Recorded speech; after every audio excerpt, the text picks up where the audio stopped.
Welcome to Rebecca Sounds Reveille. What a show I have for you today because we've got somebody who is absolutely incredible with the things that he's done. He has been in the business for many, many years, a couple of decades. He's going to tell us a little bit about that, but he's a brand ambassador, a voice artist, an actor, an executive producer, and he is known for The Mad Hatter, Life's Rewards, Daddy, We're Back. You've got to see the trailer on this one, and he has done numerous commercials along with multiple films and TV shows. I'm really delighted to have him here because he is so upbeat, and you are going to take away a lot from today's show. So, welcome with me, Dennis Mallen. Welcome. Hi, Rebecca. Thanks for Hi, having I'm so overjoyed because of the things that I have seen that you're doing. me. And if anybody has not heard your name, they probably know who you are, which is really exciting because you've been in a number of things. You're producing, you're acting, your voice is out there. The amount of credits you have is pretty incredible. And I know that just sort of people want to get to know the personal you so that they connect with you on screen as well. And they can do that a lot with your YouTube channel, but we're going to get them to connect with you right here and right now. So this is exciting. Tell me how you got started in acting. Well, I'm a fraternal brother of mine, Jim Demonic. Actually was a teacher at the American Academy of Dramatic Arts and Sciences in New York. And every Friday we got together in Manhattan for a scotch and a cigar.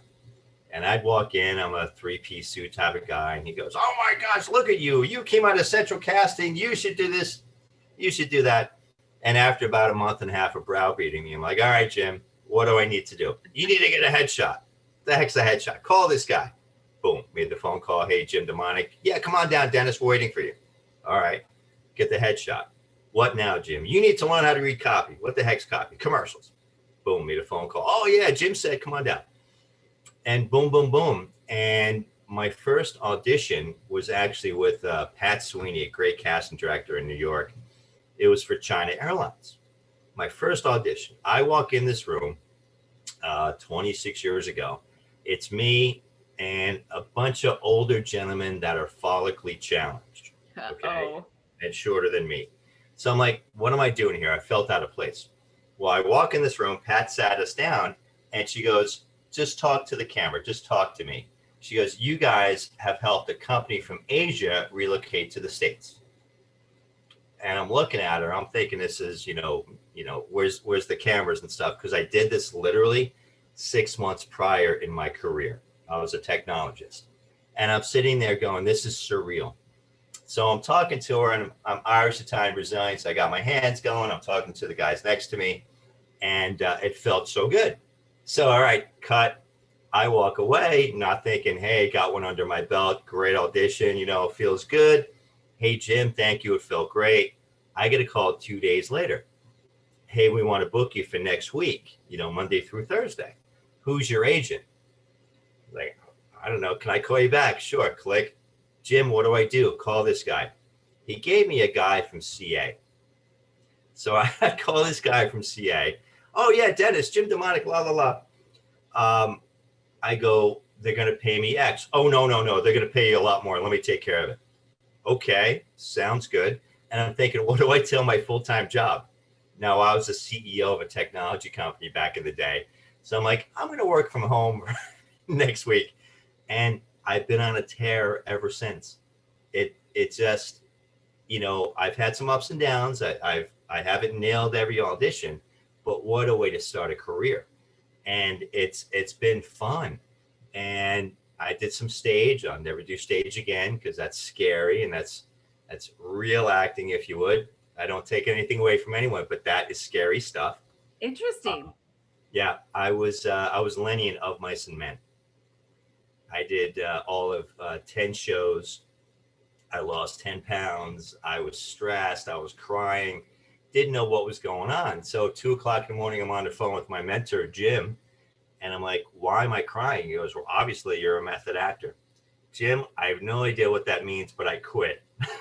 And he's like, "You can't quit. You tapped into something that it's tough to tap Yes. into." And I'm like, "All right, whatever." And then I got back into commercials.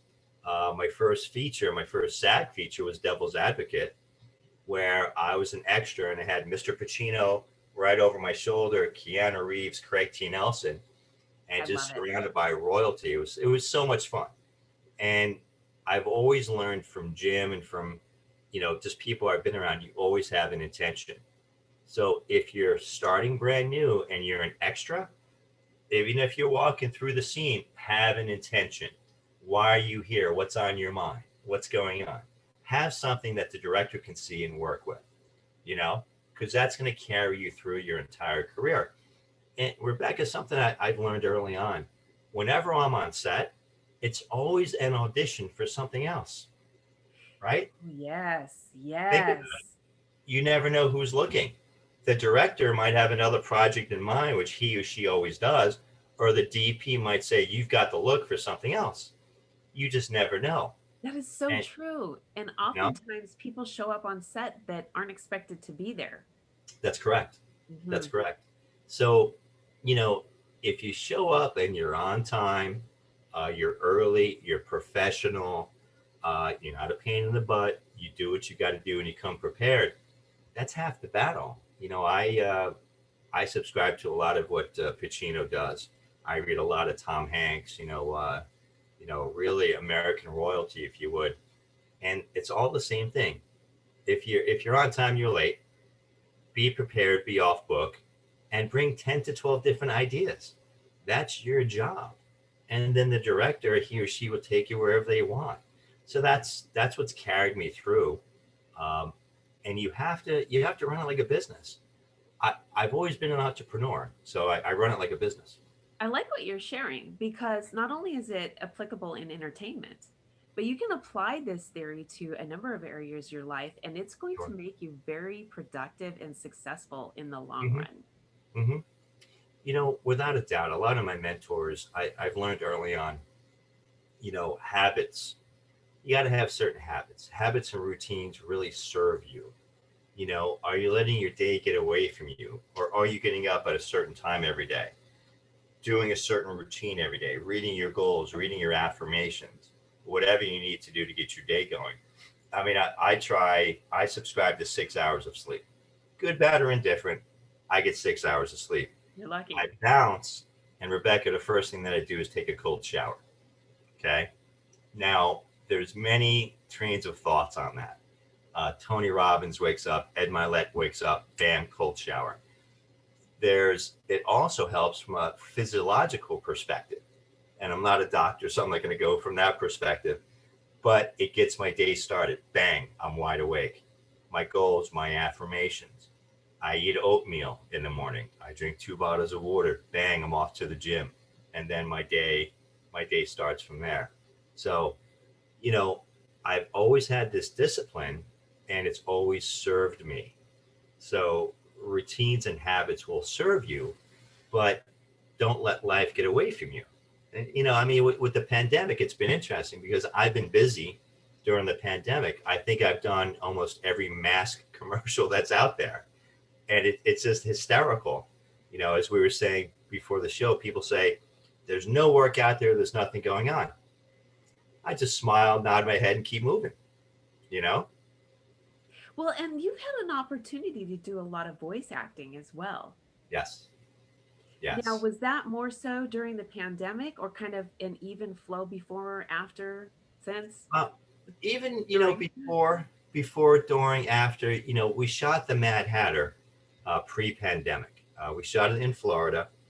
Uh, Great movie, horror movie. Kate Devaney, first time director. Uh, great at her job. Love Kate. We did it at the Howie Mansion down here in Florida, and if you see it, it's it's a horror flick, and I play pretty much the main antagonist, and you hear my creepy voice throughout the entire. And it's funny because friends of mine online are just hitting me with quotes and they're hitting me with my voice back. I've always had a unique voice where if it's a commercial, if it's a parody, if it's an anime, I've done a lot of voice work, and it's fun because you can do it from anywhere. Um, but I love kind of hearing my voice from different perspectives, if you would. I can understand that. And it's really interesting the vocal ranges that we do have. And if you're not a artist in the sense of uh, a singer, Hmm. when you start utilizing the different inflections that you have, the intonation, and you pay attention to what's going on, you really get a different view also of yourself and your capabilities. It's absolutely phenomenal what happens with just voice patterns. No, I agree. And, back in the day, the first thing you have to get over is listening to yourself, hearing yourself, and seeing yourself. So true. I It's so true. it's interesting. With the pandemic, you do a lot of self tape auditions or a lot of Zoom auditions and stuff like that.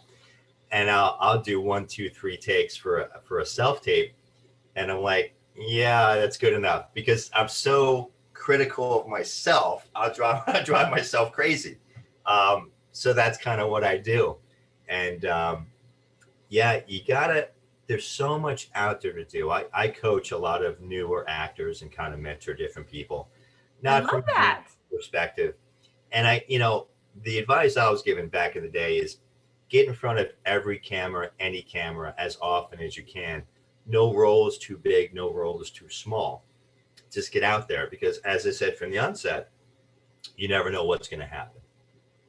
That's so true. And oftentimes we forget in the totality of our life, just daily life as an average person, Mhm. we are on camera all the time, everywhere we go. When you're driving, you're going through traffic cameras. When you're at Yep. the stores, everybody has cameras on you.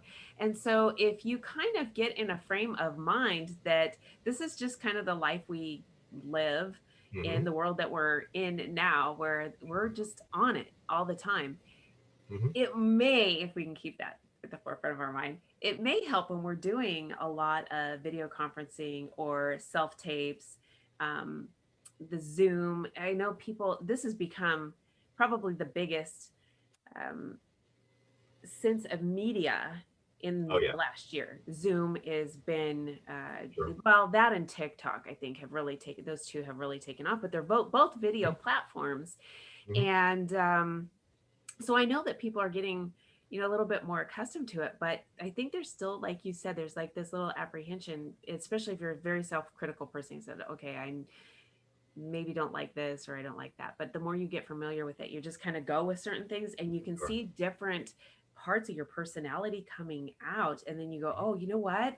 I might want to work on that one a little bit more because I can really make that pop. Didn't realize it was coming across this way. And look at this, look at me go. You surprise yourself in a really good way too. It's life has changed. You look at the way business is done. Are we ever going to go back to going to the offices, the 9 to 5?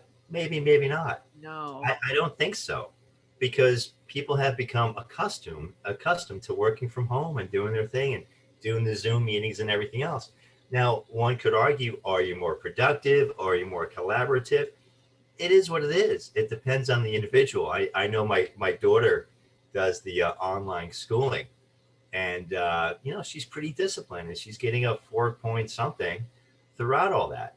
So she doesn't need the social interaction. I I guess my ADD is getting worse as I'm getting older. I can't sit still, Like I gotta which do something. the dynamics of it keeps me moving and grooving. I don't like to sit still. I wasn't a kid to sit home and watch cartoons, after school and stuff like that. I was engaged in sports and just out there with people. So funny how things kind of change as we get older, or maybe not. Yeah, well, okay, so too, we get to set in our ways in some respects, but then we do have things that can change as we get older. But one of the things, you've been doing this for a really long time, um, over a couple of decades, and you're very, very good at what you do.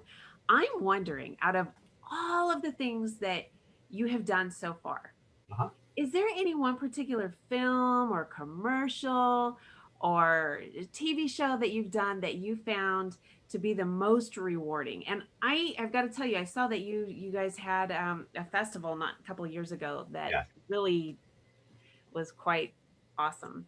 But I'm just wondering from your for your own perspective, which one might have stood out a little bit more?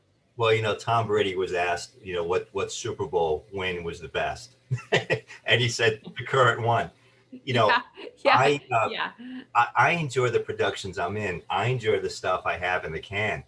We did a western. First time I did a western 3 months ago.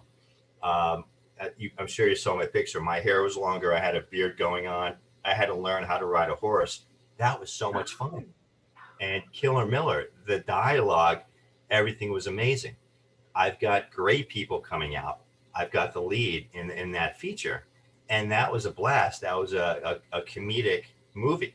And, I got cast in that basically 2 days before principal shooting started. And I remember talking to Romilla Blade, the producer. Oh, we'll send you the script. How many pages is it? Oh, about 120 pages. And how many scenes am I in? Oh, 95%. You're like, oh, Hey, yeah. you know, Daddy, we're back. You saw the trailer, you saw the clips. The way Angela and Valencia, the producers and writers, wrote it, it's so beefy. There's so much to really demonstrate range. So, what was my favorite? I mean, I've got great memories from like every production. I can keep you on for hours. I love this. Uh, you know, it's uh, it's so much fun. When it's kind of an emotional high and low when you're wrapped and you have the wrap party because it's family, you know? So, sorry, getting on. I I love just, it. I absolutely love it. I mean, this is just so wonderful, and I love how much passion that you have in thank all you. of the things that you have done and what you're doing. You have some current things that you're working on as well. Yes, ma'am. Yes, we have the Can we get Italians, which is an international crime drama, yes, yes, which yes. Zach Dieppe, the executive producer writer, Zach has enough material that we can go 7, 8, 10 seasons. I'm one of the Wow. principals in that, and we're probably going to start principal filming towards the end of the year, because once we start, we want to go right through, and we're going to go from New York to Miami to Paris to Frankfurt. So that's exciting. That is That's really exciting. exciting. That's I've got Unlawful Duties. We did a short. It's on Amazon Prime. It got a crazy amount of hits, 10,000 hits, or just something crazy like that. Well, Sunil Kunjari wrote a feature. We're going to start shooting that at the end of the year. So there's just a lot of stuff that's coming in, um, excellent. and one script after the next, and it's all great material. And having a great manager now to help me weed through and help me navigate the next aspect of my life and my career. It's really exciting. It's an exciting place to be right now. I think it's exciting too. And you mentioned earlier about you're a coach for other actors, a new upcoming actors. Is this something you do via Zoom? Can our audience get in on some of this opportunities to learn from you? Well, it's like anything else. When you're on set, you build relationships, and people start asking you questions, and okay, and I really, if I have 2 or 3 people going on at the same time, that's a lot. I can Because understand that. Yeah. I've got my own career. Again, it's business. It's not show friends, it's show business, right? So I've got to take care of my own business first and foremost. Yes. But it's an interesting and very tricky industry, if you would. People are getting in here and not understanding what they're getting into. So I've helped people navigate the ups and downs. I got this script. This guy's asking me to do this. What do you think about that? What do you think about this? And I'll help with auditions and stuff like that. I just try to keep 2 or 3 people right now, and they have access to me once a week, to sit down or spend an hour actually coaching. But I'm available, for them. Anything comes up and stuff like that. I absolutely love it. I think that this is absolutely fascinating and exciting at the same time because that also demonstrates a lot about your talent. And when you see that being emulated and taken and absorbed and using in their career starting to take off, that just, it's got to be an immensely incredible, just incredible feeling. So Lots of It, excitement going in on your world. thank you. Thank you. Thank you. I love this. Well, I've got to tell you, I can't thank you enough for coming up on the show today, letting our audience get to know you a little bit. I know that they're going to be, if they, especially once you said Amazon Prime, I know that some of the audience members are already starting to look at that and say, okay, I got to check that out. And then they're going to check out all of your other work as well. And so I know they can find you on IMDb and celebrity web pages but where would you really like for the audience to start connecting with you and following you and developing even more of the fan base that you already have? It's funny you said that. I woke up one morning, my son calls me up. We keep it simple in my family. I'm Dennis Jr., my son's Dennis the third. We keep it very simple. so I love Dennis it. calls me up. Dennis calls me up and he goes, I don't know what you did. You're at 60,000 on Instagram. I go, is that good? He hangs up on me. You know, I call him. He goes, yeah, that's good. What did you do? I don't have a clue. I know 5 people, maybe, right? He goes, you got 60,000 followers. I go, all right, well, that's pretty cool. He goes, whatever you're doing, keep going. So, I am on Facebook. I am on Instagram. I was on a podcast about a week ago, and I'm a goal oriented type of guy. When you drive on the highway, you know where you're going, but you see mile markers, right? And it makes you know you're getting closer. So I said to my son, I was kind of busting his chops. I go, well, I'm going to be at 100,000 by the end of the summer.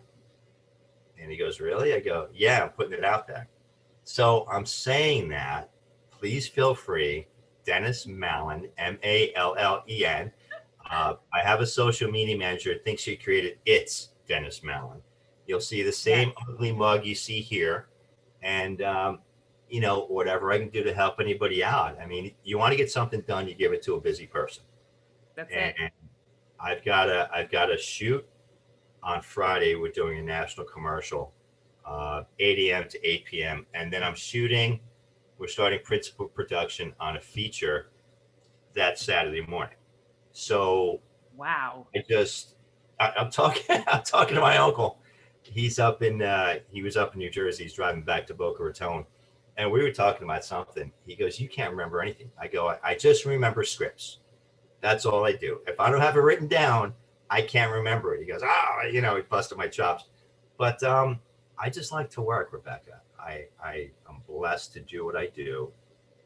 And we've got a lot going on right now. And I'm looking at my board, kind of the projects I have for the month. And it's been a really good month. And June, July, and August is starting to book up on top of the bigger projects. Now, I'm very good friends with a writer, director, producer down here, Preston Walden. Preston, great writer. He just picked up global distribution for one of his movies, Where the Land Meets the Sky. So Oh, I'm really excellent. excited about him. Really excited. We teamed up for various things. I just picked up an option to take a book called Relentless Reality by Jan Soren Masters. It's a true Florida story, and turn it into a feature. So Preston's writing the screenplay right now. We're in pre-production with all that. And we're just laying stuff down for the rest of this year, for next year, and probably 23 too, if you look at the way things are kind of falling together. Yeah. So This is very exciting. You have a lot going on. You have had a lot going on. And this is just, I think, something that the audience is really going to embrace. And we're going to help you get to your 100,000 there on Instagram. Yes, thank you. we got to do it. So I want to thank you so much for being on the show today and giving us a little bit of your time and sharing so much of the things that you've done and the things you're doing. I can't thank you enough. Ah, pleasure's mine, Rebecca. Thank you so much for your time. If I can help anybody with anything, please feel free to reach out. And just really happy camper, if you would. I'm just everything happens for a reason. I'm glad I'm here. Thank you so Oh, much. oh, me too. Me too. And I want to thank all of you for tuning in to another episode of Rebecca Sounds Reveille. I really want you to connect with Dennis. And not only do I want you to connect with him, but pass his information along to everybody that you know on social media and everybody you don't. Thanks for tuning in. Thank you.